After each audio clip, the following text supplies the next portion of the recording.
परं ब्रह्म परं धाम पवित्रं परमं भवान् पुरुषं शाश्वतं दिव्यं आदिदेवमजं विभुम। प्रिय दर्शकों, नमस्कार। एक बार फिर से उपस्थित हूं आप सबके सामने शुक्रवार के बाद शनिवार के कार्यक्रम में। विश्लेषण जन्म कुंडली का इस कार्यक्रम के अंतर्गत आज पिछली कुंडली के लग्न, नवांश और दशमांश के एक साथ अध्ययन के साथ उपस्थित हूं। कहीं नहीं जाना है, बिल्कुल बन के रहिएगा। कार्यक्रम के आरंभ में बोले गए गीता जी के श्लोक का अर्थ भी बताने वाला हूं और यहीं से शुरू कर देते हैं। अब इधर उधर भटकने की कोई आवश्यकता नहीं है।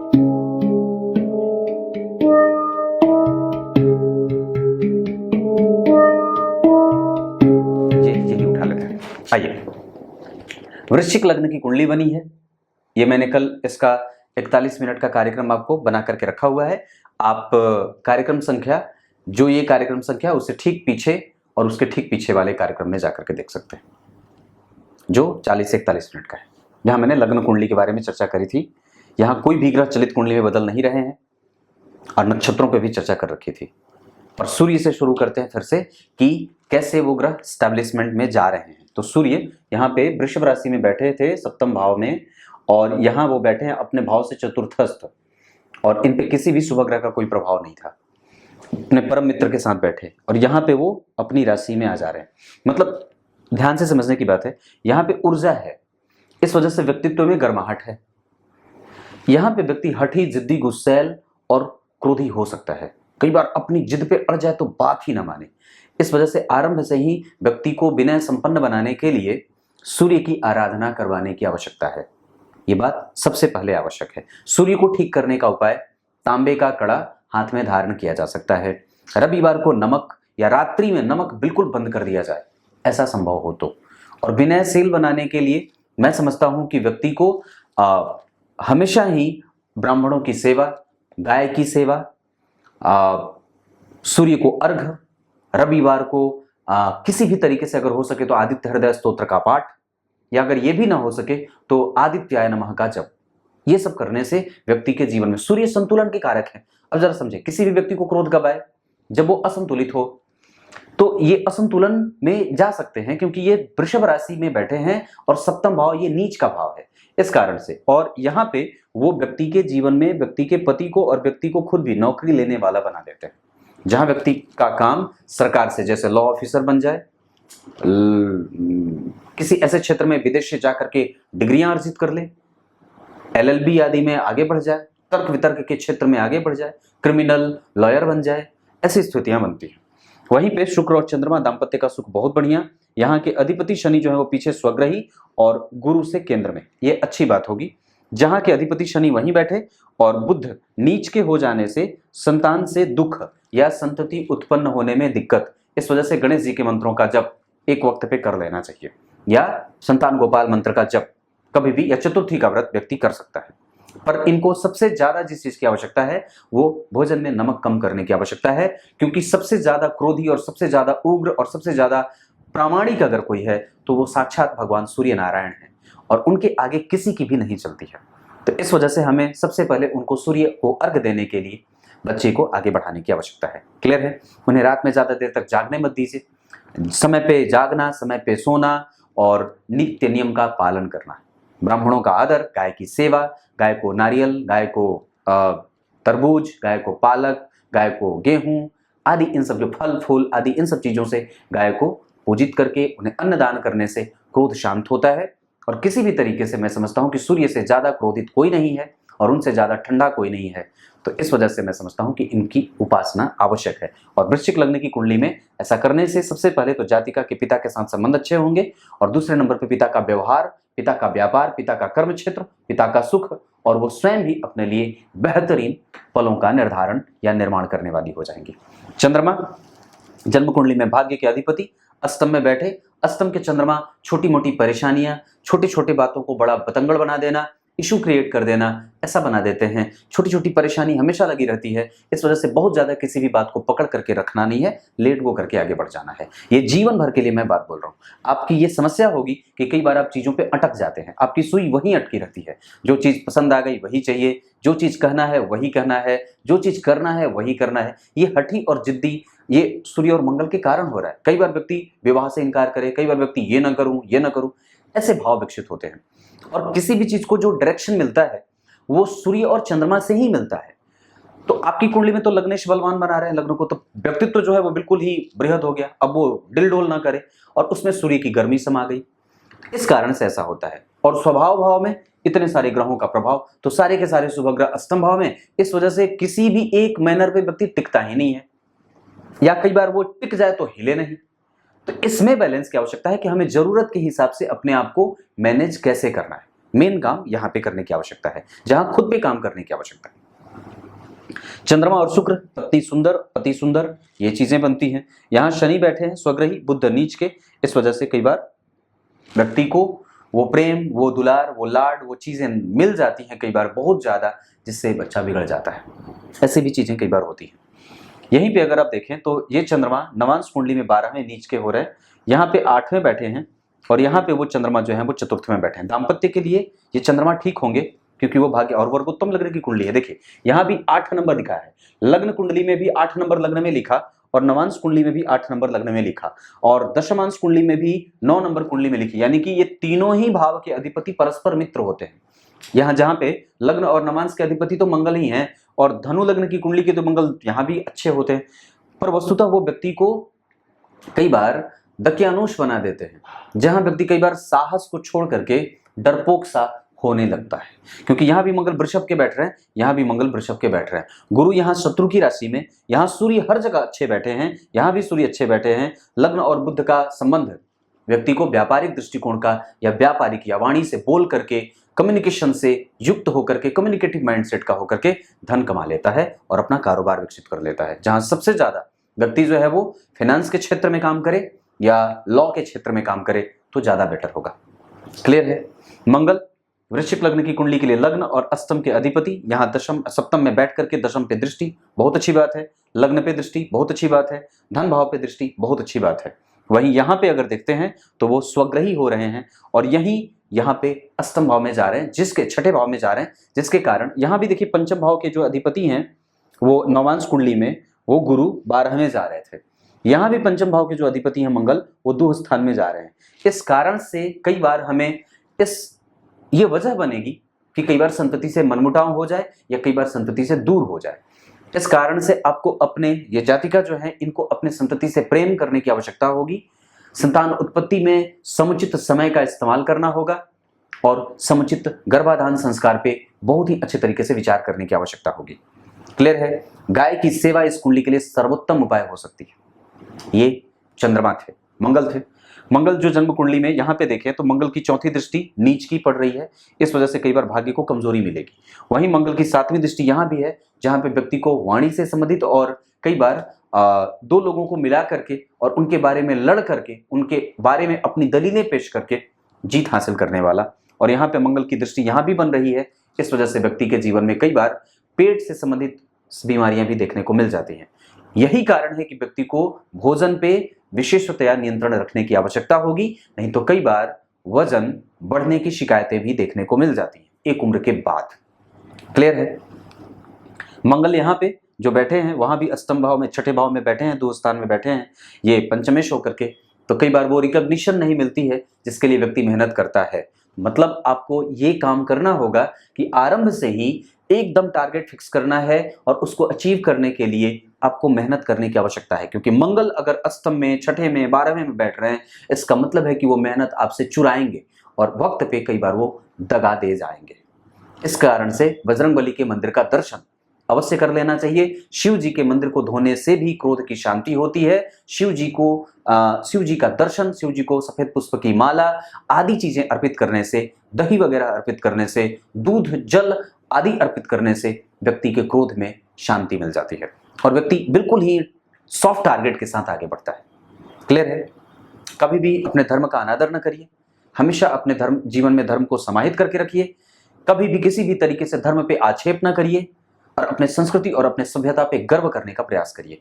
प्रयास क्या करना है ही, क्योंकि कई बार आजकल के जो नया युवा वर्ग जो बन रहे हैं, जो भी हैं, मुझे लगता है कि 90 के बाद तो नहीं, पर 2000 के बाद के जितने भी बन रहे हैं वो सब जो है वो प्रायः पूजा पाठ से, मंदिर जाना, ये करना वो करना, उनको बहुत ज्यादा दबाव डालना पड़ता है तब जाकर के वो करते हैं। इसका मतलब है कि कहीं ना कहीं उसमें माता पिता को ठोकने की आवश्यकता है, ऐसी अवस्था में ठोकने की आवश्यकता है, क्योंकि वो जरूरी है, वो हमारे किसी भी तरीके से हमारे संस्कार को जीवित रखने के लिए, क्योंकि यही वो कड़ी है, अगर टूट जाएगी। आप सोच के देखिए, मैं यहाँ पे 2 मिनट आप लोगों का समय लूंगा और कहूंगा ये बात कि अगर हमने धर्म पे काम नहीं किया तो निस्संदेह कई बार ऐसा संभव है कि ये हमारी आखिरी पीढ़ी हो जो धर्म को बचा सकती है। ये आखिरी पीढ़ी हो जो हम हैं, जो धर्म को बचा सकते हैं। वस्तुतः धरती वीरों से कभी खाली नहीं है, लेकिन हाँ, उनकी संख्या बहुत ज्यादा कम हो जाएगी या बिल्कुल ही नगण्य या शून्य के बराबर हो जाएगी।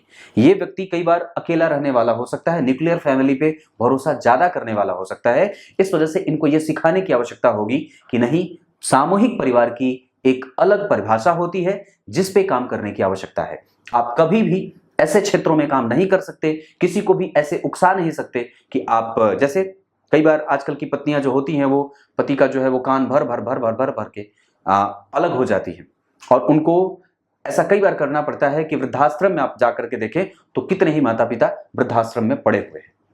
ये हिंदुओं में ज्यादा है, तो इस पर भी ध्यान रखने की आवश्यकता होगी कि आपके विचार कभी भी परिवार को तोड़ने के मामले में नहीं होने चाहिए, जोड़ने के मामले में होने चाहिए, क्योंकि ऐसा मंगल कर सकता है। इस वजह से मैंने ये बात यहां बताई है। बुद्ध जो है वो अष्टम में बैठे हैं, इस वजह से कई बार व्यक्ति वाणी का समुचित लाभ ना ले पाए। हालांकि एक बात बता दूं कि यहाँ पे बुद्ध जो है वो आर्द्रा में बैठे हैं, बहुत ही तार्किक हो जाए, हठी जिद्दी हो जाए, और नवांश कुंडली में बुद्ध जो बैठे हैं वो नीच के भी हो जा रहे हैं।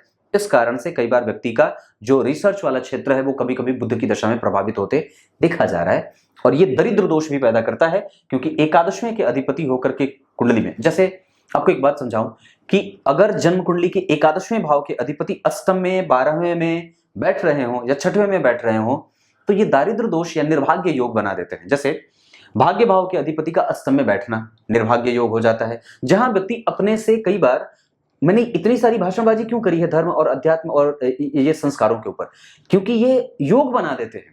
जो व्यक्ति अपने पूजा पाठ, अपने धर्म ग्रंथों पे भरोसा न करता हो, उसके कुंडली में जरूर ही गुरु, सूर्य, चंद्रमा आदि की स्थिति कमजोर होती है, भाग्येश की स्थिति कमजोर होती है। तो इस पे आपको काम करने की आवश्यकता है, क्योंकि हो सकता है कि कई बार आप अपने धर्म पे ही संदेह कर बैठे, हो सकता है कई बार कि आप अपने जो रूट है उसी पे संदेह कर बैठे, जहां से आप अनादिकाल से चले आ रहे हैं।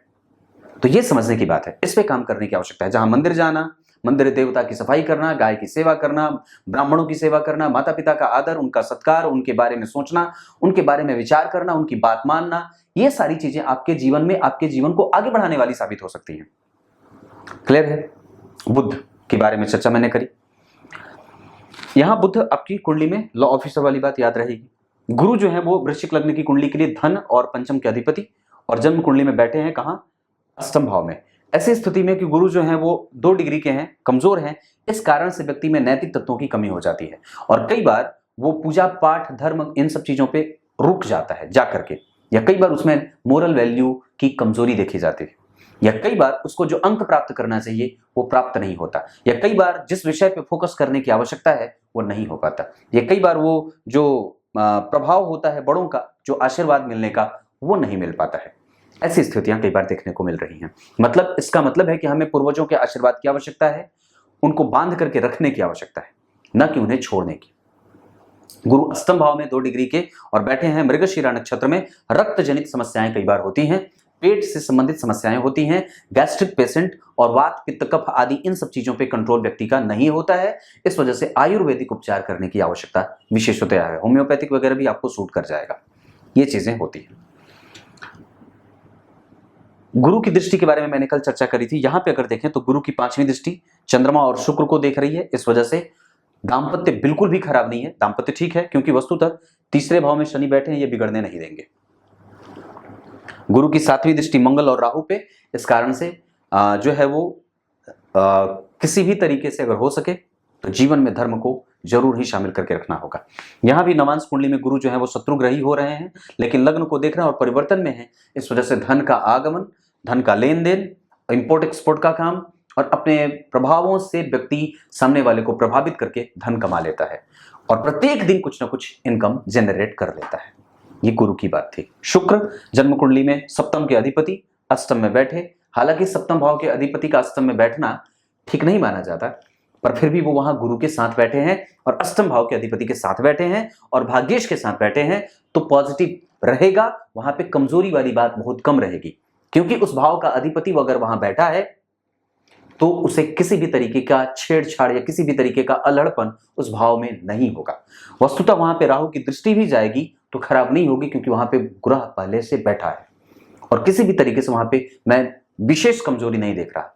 हाँ, सकारात्मक भाव कमजोर रहे, जिद होना, जिद्दी होना, अपनी बात रखने के लिए किसी भी हद तक गुजर जाना, ये सकारात्मक प्रभाव कमजोर जरूर होंगे। इन सब चीजों से व्यक्ति अछूता रह जाता है। इस वजह से इन सब चीजों पे फोकस करने की आवश्यकता होगी। वहीं शनि की बात अगर यहाँ पे करते हैं या शुक्र की बात यहाँ पे करते हैं, तो ये शुक्र चंद्रमा यहाँ बहुत अच्छे हैं। दाम्पत्य का सुख बहुत बढ़िया रहता है, इसमें कोई कमजोरी नहीं है, क्योंकि वस्तुतः गुरु जो है वो जन्म कुंडली में चंद्रमा को देख रहे हैं, जो कि भाग्य भाव के अधिपति हैं और वो द्वितीय भाव के अधिपति हैं। ऐसी स्थिति में व्यक्ति की कुंडली में धन और भाग्य दोनों का सहयोग मिलता रहता है, धन का खर्च बना रहता है, व्यक्ति खर्चीला रहता है। ये शनि की बात है। ये सब चीजें होंगी, ये ऐसे मतलब जो है वो इनके स्वभाव में ही ये सारी चीजें रहेंगी। अगर इनको बदलना चाहते हैं तो ये सारे ऊपर जो मैंने उपाय बताए हैं इनको कर लेने की आवश्यकता होगी।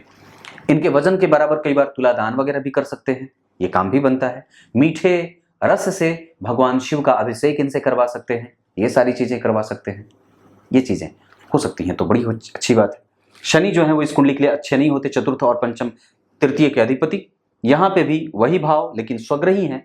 यहाँ पे वो जन्म कुंडली में उच्च के थे, यहाँ वो स्वग्रही हो रहे हैं। तो शनि की दशा वक्त के आने के बाद और वक्त बे वक्त कभी कभी व्यक्ति को परेशान करने वाली, व्यय में रखने वाली, कई बार व्यक्ति जो है वो भौतिकीय सुख संसाधन पे खर्च ज्यादा कर दे, या कई बार अल्हड़पन में कई बार गलत डिसीजन लेकर के अपने ही प्रभाव को कमजोर कर लेता है और बाद में पश्चाताप का कारण बनता है।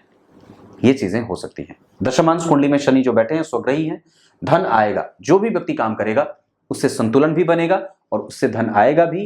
और एक बात और बता दूं तो चतुर्थ स्थान के अधिपति अपने भाव से केंद्र में और दशम स्थान के अधिपति अपने भाव से केंद्र में, ये अच्छी बात है। सूर्य के यहां बैठना लाभदायक और भाग्य का साथ मिलने वाला बना देते हैं। क्लियर है? ये शनि की बात थी। शनि की स्थिति यहाँ के लिए बहुत अच्छी बन रही है।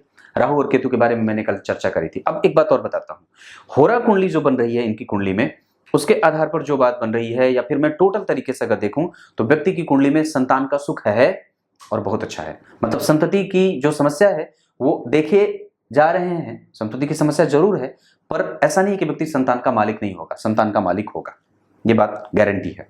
माता पिता में से पिता का सुख व्यक्ति के पास ज्यादा है, माता से आर्थिक लाभ बहुत ज्यादा है, पिता से हर तरीके का लाभ है, पर पिता जो है वो अनुशासित हैं और अनुशासित ही देखना चाहते हैं।